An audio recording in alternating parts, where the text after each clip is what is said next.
days before any statewide election. And so I'm pleased to report that our state's first ever early voting period during a presidential election was extremely successful and broke several records. I want to start also by thanking the election administrators all throughout Michigan who met the moment with pride and determination and really ensured we were ready for this early voting, this historic early voting experience. Now, since last Saturday, October 26th, all around Michigan, over 1.2 million voters came out and voted at an early voting center, some waiting in line for up to an hour, not just to get one of these famous I voted stickers, but also to cast their ballot in this historic election cycle. Many of them were new or first-time voters. In fact, one early voting center I visited in Romulus mentioned they celebrated every time a voter declared that it was their first time voting. And many had seen so many first-time voters that they ran out of their first-time voter stickers by the weekend. It was also a cause for celebration. So many early voting locations, including many here in Detroit, where there were 14, had concerts and carnival rides set up outside as people came to vote to celebrate the occasion. And it was also a family affair. One of the things I saw more than anything else was that a lot of voters showed up with their kids, inviting them to witness history, be a part of history, in the hopes of inspiring and preparing our youngest Michiganders and these future voters to inherit our democracy. But most importantly, all across the state, from Houghton to Hillsdale to Grand Rapids to Flint and here in Detroit, I was really happy to know voters throughout our state experienced a smooth and successful and secure process throughout the early voting time period. So congratulations to everyone who was part of it. Now that brings us to tomorrow, Tuesday, November 5th, the last day to vote in Michigan's 2024 general election.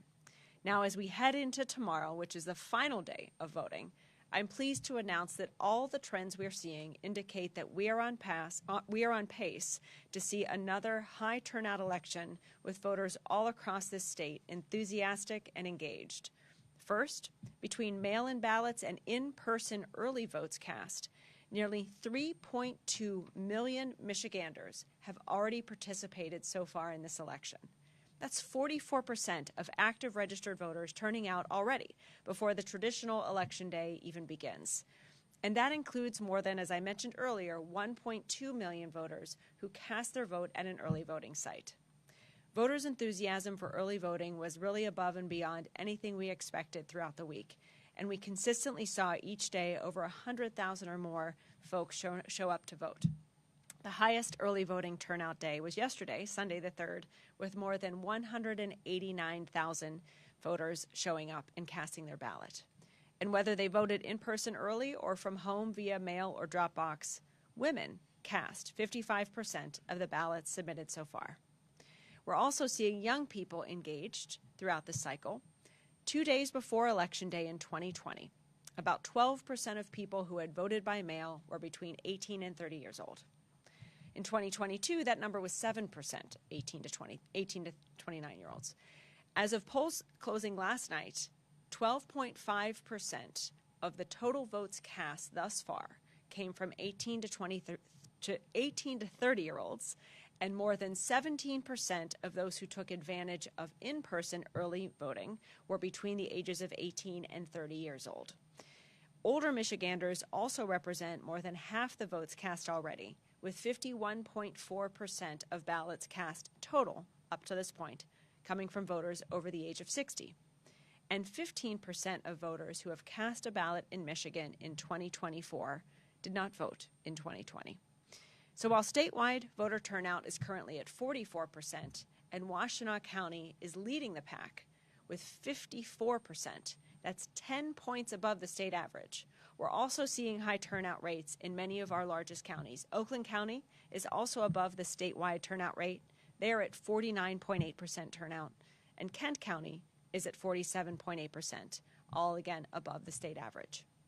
Ann Arbor has the highest turnout percentage so far of any municipality or township. They are at 60% turnout of active registered voters. East Lansing is second at 55%, and Livonia and Sterling Heights follow. Livonia is at 47%, and Sterling Heights has seen 45% voter turnout so far. Here in Detroit, we're seeing 32% turnout so far. Grand Rapids was at 39%, and Warren is at 35%. The other thing I saw when I was around the state this week was the popularity of these unique I voted stickers that were designed by Michigan artists. There's 10 of them total, and everywhere I went, it was really interesting to see who chose what. But above all, the hugest hit was the sticker that comedian John Oliver called the greatest sticker ever designed, the famous Michigan voting werewolf sticker. Voters are loving them, and we also want folks to know if you are one of those who did not get this werewolf sticker with your mail ballot or at your early voting center, I have good news. As of today, we have delivered these I voted stickers to all of our Secretary of State branch offices all across Michigan.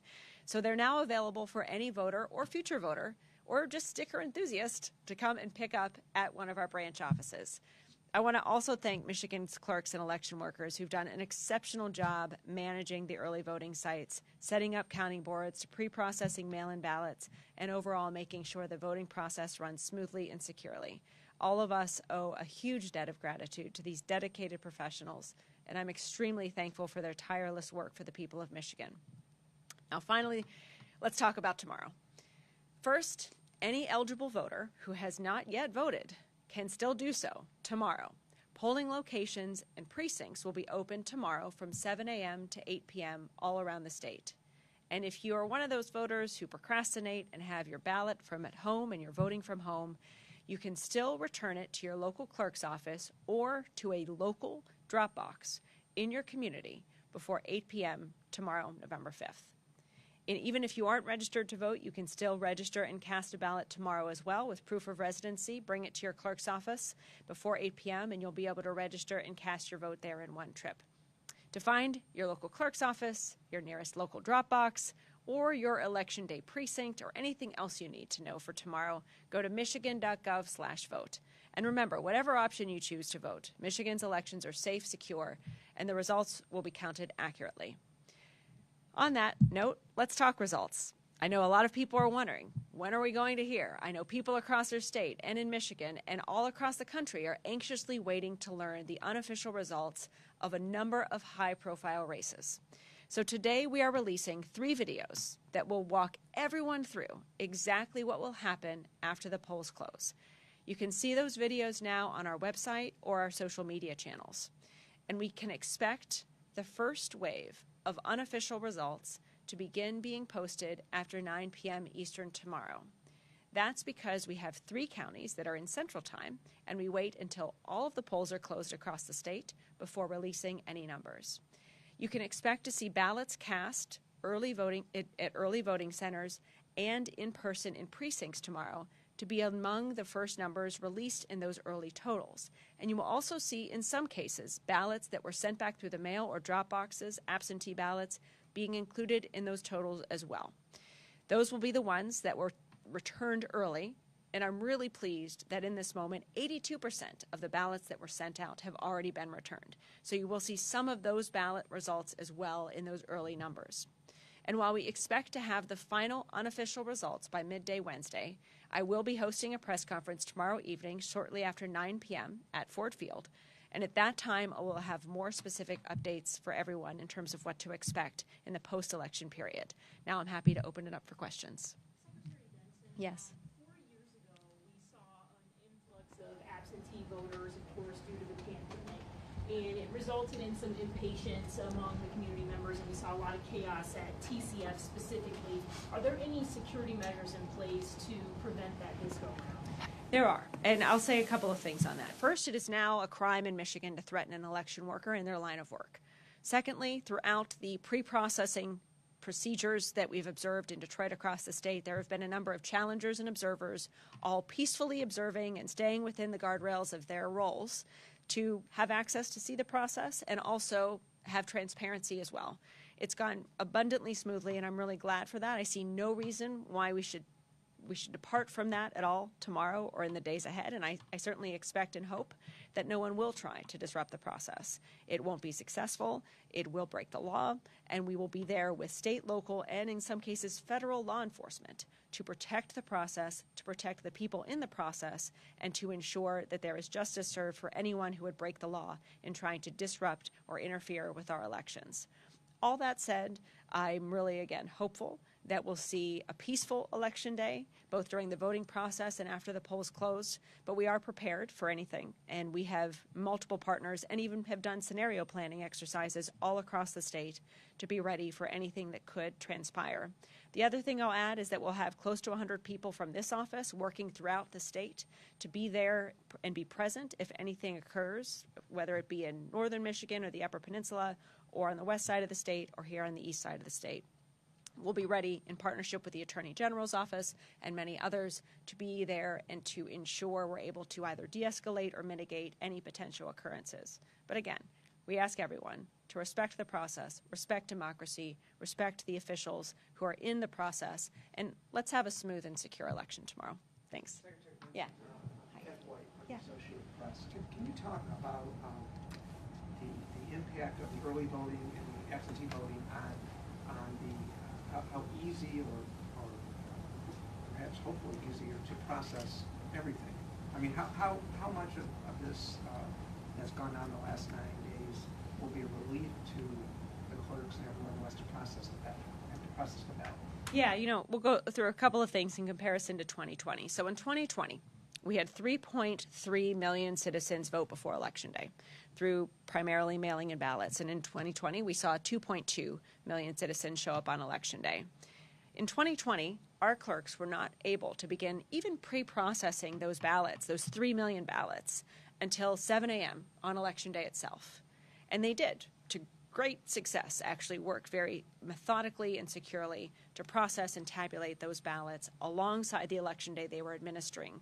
And as we went throughout the day, our highest turnout election in state's history, we still had those unofficial results ready and available for everyone by midday to late in the day on Wednesday, within 24 hours of the polls closing. So this year, it's a little bit different and a lot more efficient. This year, those, in this case, currently 2 million ballots that have been sent back through the mail or at drop boxes, with 1 million of those early votes already being tabulated and voted at early voting centers. Those 2 million have, many of which have been returned early, 82% are already back, and as of Monday, October 28th, clerks had the ability to begin pre-processing and feeding those ballots into the machines as well.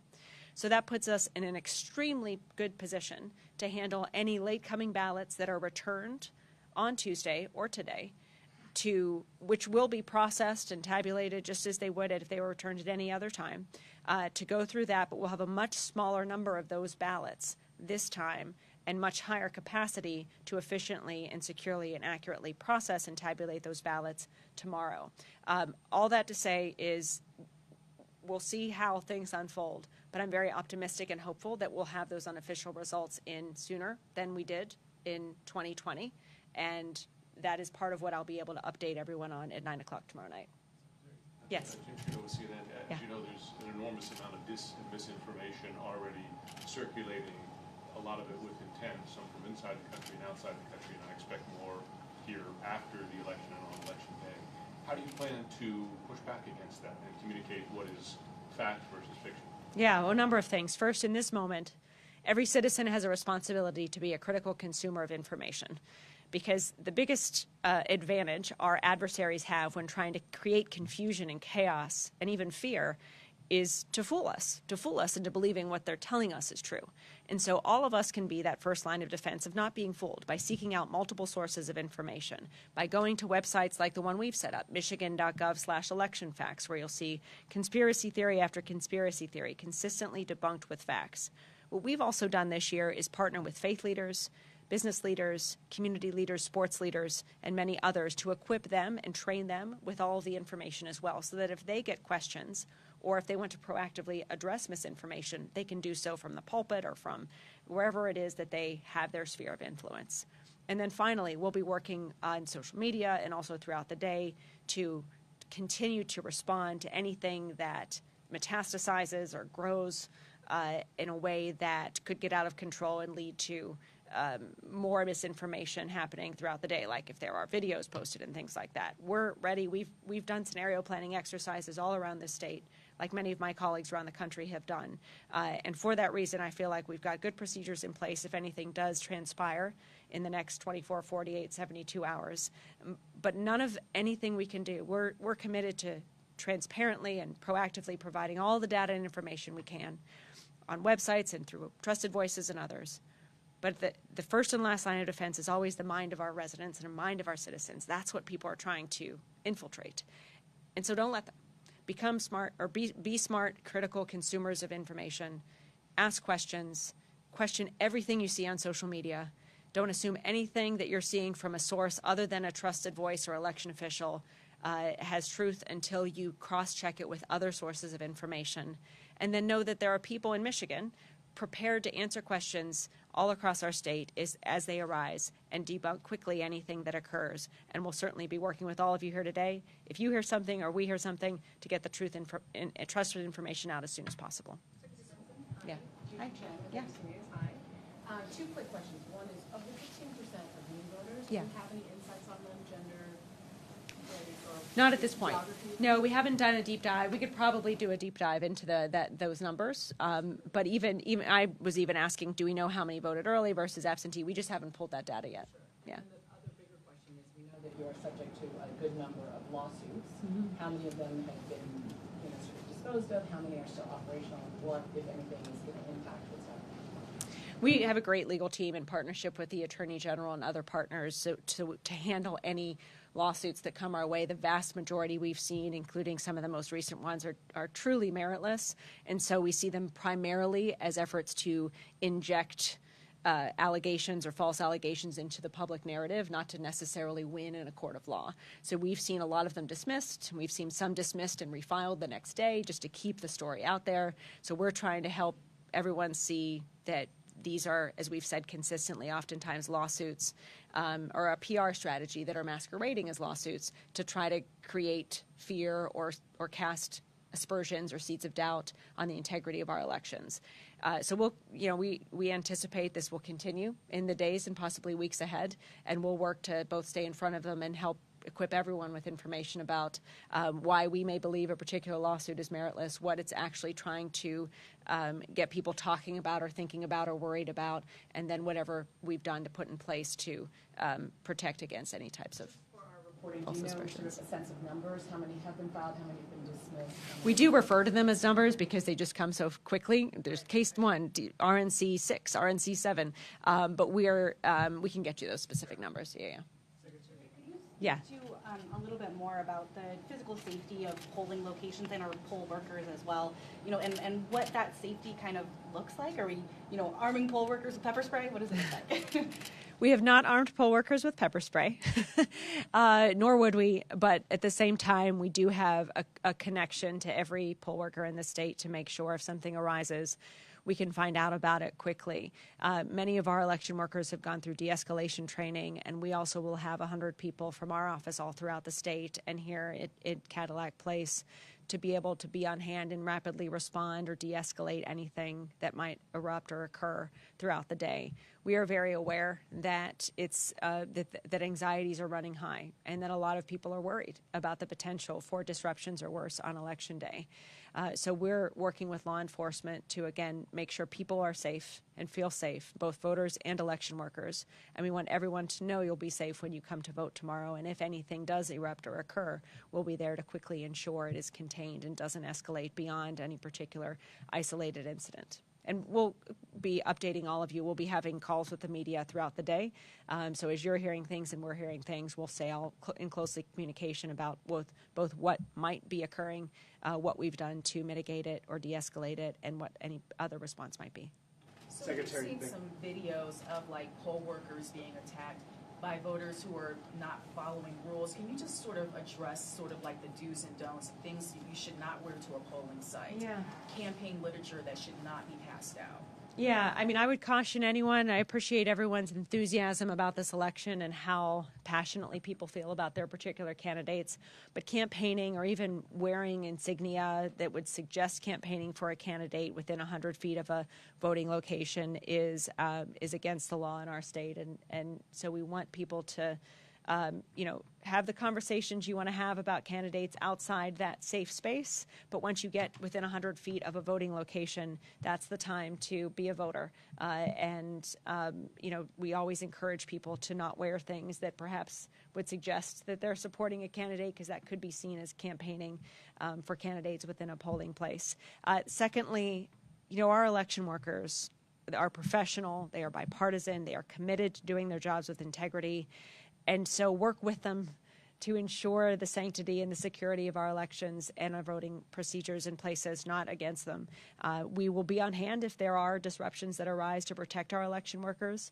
But really, there's no reason, there's nothing to accomplish by creating a disturbance at a voting location tomorrow or any other point. And so we would really ask everyone to respect the process, respect our election workers. But no, we will be there swiftly to ensure accountability if anyone does go beyond the bounds of what's permitted. There are some efforts to change the recount rules ahead of this election. Can you give us an update on where those efforts stand and what standard will be used for considering recounts after We can get that to you. I think we're focused on just tomorrow right now, but if and when we get to a recount process, we'll have more conversations about that and what the procedures might be. Another question. As far as the Michigan voting dashboard goes, do you have any data in terms of traffic to that website, on what parts of the state people have been seeing it, viewing it from? Yeah, that's a great question. I have not pulled that data, but we can. And we've been focused on the election data as opposed to the traffic of the website, but we'll certainly be able to, I believe, get some of that information to you either now or in the near future. Thanks. Yeah. Last week, there was a pretty big story out of Ann Arbor about a student who had voted illegally, didn't have the proper citizenship to vote. We're not sure if it was a mistake or what happened. Can you talk in terms of that, the efforts and measures that are in place to ensure accuracy and transparency throughout tomorrow and the early voting count? Yeah, when people choose to break the law, whether they're lying or they're producing false documentation, whether they are falsifying signatures, we will catch it.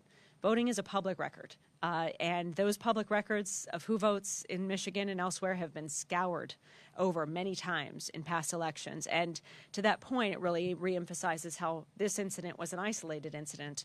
And at the same time, you will see not just swift justice, as you saw here. I'm grateful to the swift actions of the clerk and the local prosecutor, but also very serious consequences for this particular individual, and we'll see how the facts bear out. But that said, we've been working with election workers to continue to ensure the rules are followed, the laws are followed, and we'll be having conversations also with lawmakers, perhaps after the fact, to explore any other things we want to do moving forward to continue to assure folks about the sanctity and security of our process. But we've not seen anything else erupt, and we're hopeful and confident that we'll be working with our election officials to continue to maintain the integrity of the process. Yes. Nathan Lane with Reuters. Hi, Nathan. Hi. There's been a lot of speculation, concern that former President Trump, based on his rhetoric, based on his past actions, that he'll declare victory early, especially here in Michigan, if it, closed into the balance. Do you have a specific plan to sort of counter that, as well as anything that follows, like last cycle, claims that there's dumping ballots at the TCF Center, which led to some of the chaos that happened there. Mm-hmm. So in that kind of a scenario, if it happens again, do you have a specific plan about something to do differently this time? Yeah, well, I'll say a couple things. First, candidates don't get to decide who wins elections. Voters do. And so we will keep reminding folks of that truth. And candidates certainly can say and will say whatever they want to say. It doesn't change the facts. It doesn't change the tallies of the votes that are cast on paper ballots that will be audited after the fact and securely tabulated throughout the election to ensure the accuracy of the results, whatever those results may be. We hope and expect and ask all candidates to respect the will of the people and respect those results and not claim something is true when it's not. But we'll be there just as we were in 2020 to with the truth on our side, reiterate what's actually happening, even though candidates and their supporters may try to create confusion around that reality.